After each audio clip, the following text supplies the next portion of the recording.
अरू देशको बच्चाहरूले म मिलियनियर कसरी हुने, म बिलियनियर कसरी हुने भनेर सपना देखिरहेको छु। तर मेरो देशको बच्चाहरूले म कुन देशको क्लिनर हुने भनेर सपना देखिरहेको छु कि सर। सपनै गलत छ कि सर।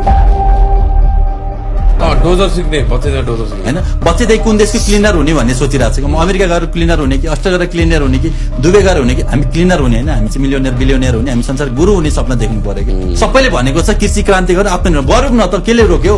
सबैले भने त शिक्षा स्वास्थ्य फ्री गरेर राम्रो गरौँ न त, केले रोक्यो? हजुरको पालामा पहिला विदेश जानु पर्यो? परेन। बाउको पालामा पर्यो? परेन। हाम्रो पालामा चाहिँ आकाशै खस्यो के भएर हामी यो देशमा खानै नपुग्ने, लाउनै नपुग्ने, बस्नै नपुग्ने, कि नपुग्ने, सबैजना विदेशै जानु पर्ने किन भयो त? औडावाला फिलिङ बनाइदियो क्या, औडा चिडचिडिया